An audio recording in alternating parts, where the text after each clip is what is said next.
자국 더 나아가서 하나님께서 누구에게 또 복을 주시냐면, 오늘 본문에 이런 표현이 있어요.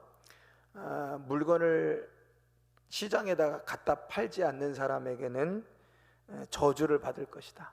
그런데 물건을 시장에 갖다 파는 사람에게는 복이 임할 것이다. 이런 말씀이 있습니다. 어떤 사람이 농사를 졌어요. 농사를 졌는데, 농사를 져서 뭐 밀농사를 짓든 보리 농사를 짓든 포도 농사를 짓든 농사를 진 거예요. 과일 농사를 짓든. 그래서 그 농사를 지어서 내가 먹을 것이 있고 또 먹을 것이 있는데, 그 먹을 것보다 많은 그 양들을 시장에 갖다 내다 파는 겁니다.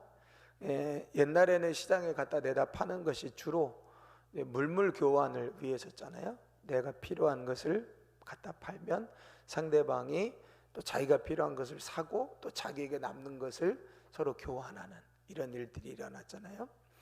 그런데 정상적일 때는 시장에 갖다 내다 팔아가지고 값을 받는 거예요. 근데 흉년이 들었습니다. 흉년이 들었어요. 요즘같이 밀값이 막 올라가고 곡물값이 막 올라가잖아요. 생산이 안 되고 수입이 안 되니까 막 올라갑니다. 그 장사하는 사람들이 어떻게 하냐면, 이런 때 갖다 내다 파는 것보다는 조금 더 기다렸다가 더 비싸질 때 이걸 갖다 내다 팔아야 되겠다. 그래가지고 내다 팔 것이 있는데 내다 팔지 않는 겁니다. 더 값을 받기 위해서. 그러다가 이제 그것을 어떤 사람은 자기가 곡식이 있어서 내다 팔 수 있는데 안 파는 거예요. 지금 흉년이라 사람들이 난리가 났는데. 그런데 어떤 사람은 그런 것과 상관없이 지금 곡식을 갖다 내다 파는 겁니다. 이 두 가지 경우를 이야기하는 거예요. 누가 복을 받느냐? 내다 파는 사람이 복을 받고 팔지 않는 사람이 저주를 받을 거다라고 하는 겁니다. 왜일까요? 경제적인 논리를 보면 언제 파는 게 맞아요? 경제적인 논리를 보면 조금 더 있다가 사람들이 굶어서 죽든 말든 값이 더 올라갈 때까지 기다렸다가 곡식을 내다 파는 게 맞죠. 그래야 돈을 더 많이 받으니까. 지금 팔면 100원 받을 거를 며칠 있다, 몇 달 있다가 팔면 300원도 받고 400원도 받고 500원도 받을 수 있습니다. 그러니까 경제적인 논리로 보면 누가 어리석은 자냐? 지금 갖다 내다 파는 사람이 어리석은 사람이에요. 그런데 하나님이 이렇게 말씀합니다. 팔지 않는 사람에게는 저주가 임할 거다. 그런데 곡식을 파는 자에게는 복이 임할 거다. 여기서 뭐 다른 물건을 이야기하는 게 아닙니다. 이 곡식을 이야기하는 거예요. 그 곡식을 내다 파느냐 팔지 않느냐는 뭐하고 달려있냐면, 사람들이 굶어 죽을 수도 있고 고통을 당할 수도 있다는 거예요. 왜? 지금이 무슨 때이기 때문에? 흉년의 때이기 때문에. 지금 내다 팔지 않아도 사람들에게 전혀 문제가 되지 않는 상황이 아니라 지금 흉년이라 지금 물건이 없는 거예요. 곡식이 없는 거예요. 사람들이 곡식을 사서 이 흉년의 때, 기근의 때에 많이 먹지는 못해도 생명을 유지하면서 조금씩 살아야 돼요. 그런데 이것을 경제적인 논리를 따져가지고 더 많은 이익을 얻기 위해서 갖다 내다 팔지 않는 사람이 있다는 겁니다. 그러니까 이런 사람에게는 저주가 임할 거다. 그러니까 당신들이 굶어 죽든 당신들이 뭐하든 나는 더 많은 이익을 취하겠다 하는 사람에게는 저주가 임할 것이고, 그냥 자연스럽게 내가 장사하던 대로 내가 하던 대로 곡식을 내다 파는 사람에게는 복이 임하겠다. 그러니까 이 말은 다른 사람을 구제하고 다른 사람을 도와줘야만 복이 임하는 게 아니라 마땅히 자연스럽게 당연하게 일상의 삶을 살아가는 사람에게도 복을 주는데, 그때가 언제냐? 고난의 때, 환난의 때, 기근의 때에 마땅히 농사를 지어서 내다 팔 수 있는 그런 사람에게도 하나님께서 복을 주시겠다라고 하는 거죠. 그러니까 이걸 경제적인 논리로 보면 다른 사람의 고통당하는 것을 외면하고 나의 이익을 취하겠다는 사람들에게는 하나님이 저주를 내릴 것이고, 당장에는 경제적인 논리는 이게 이익을 볼 것 같지만 결국에는 누가 하나님께 복을 받느냐? 마땅히 더 많은 이익을 취하는 것보다 지금 곡식이 필요하기 때문에 곡식을 내다 파는 당연하고 일상의 삶을 살아가는 사람에게 하나님 복을 주시겠다는 거예요. 이걸 넓은 의미로 본다면 환난과 기근과 궁핍의 때에도 여전히 일상의 삶을 동일하게 살아가는 사람들에게 하나님이 복을 주시겠다라고 하는 겁니다. 그저 그냥 모든 것이 잘 되어지고 형통하고 평안할 때 내가 해야 될 의무를 하고 하나님께 대한 의무, 이웃에 대한 의무, 또 나 자신에 대한 해야 될 것들을 해 나가는 삶, 어렵지 않죠. 그런데 어려움이 오고 기근이 오고 궁핍함이 왔을 때 인간은 본능적으로 하나님께 대한 의무도 안 하게 되고 이웃에 대한 의무도 안 하게 되어지죠. 그러나 환난의 때, 궁핍의 때, 고난의 때에도 여전히 일상의 삶, 지금까지 해왔던 일상의 삶을 지켜 행할 줄 아는 사람에게 하나님께서 복이 임할 것이다 라고 말씀하고 있는 겁니다. 그 뒤에 보면 선을 간절히 구하는 자는 은총을 얻으려니와 악을 더듬어 찾는 자에게는 악이 임하리라 라고 말씀합니다. 근데 여기 참 재밌는 표현이 선을 간절히 구한다 라고 하는 것은 일찍 나간다는 뜻이에요. 선을 간절히 구하는 자, 일찍, 아침 일찍 나간다 이런 의미입니다. 덕을 더듬어 찾는다, 악을 더듬어 찾는다 그랬을 때 더듬어 찾다라는 뜻은 이렇게 자주 간다는 뜻이에요.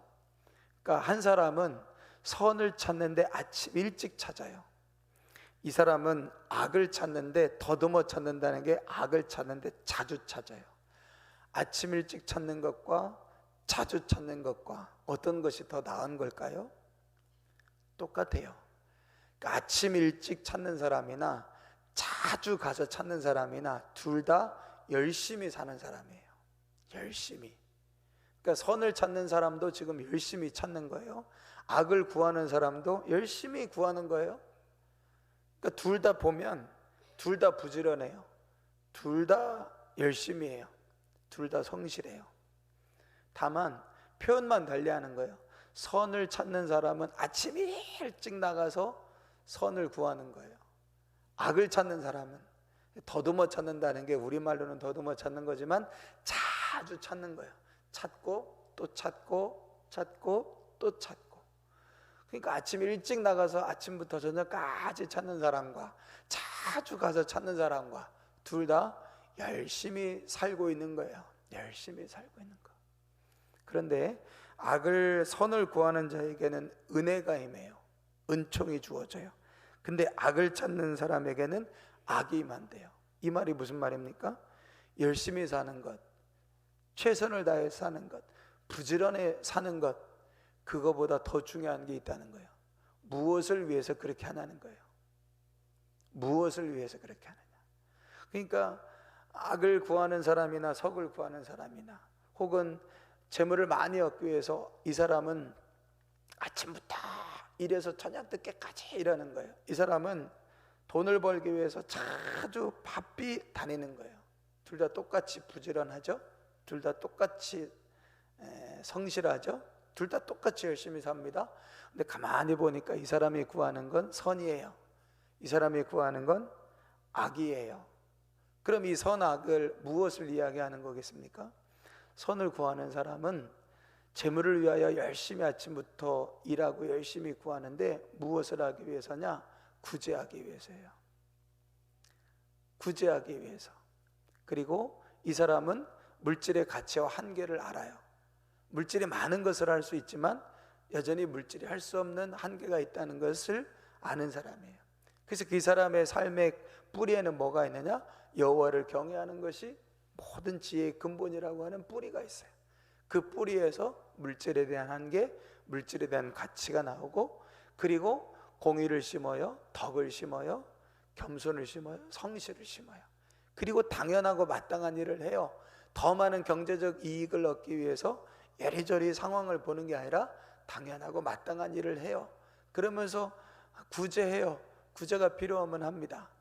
이것을 위하여 아침부터 나가서 일하는 사람이에요. 이 사람에게는 은혜가 임할 거예요.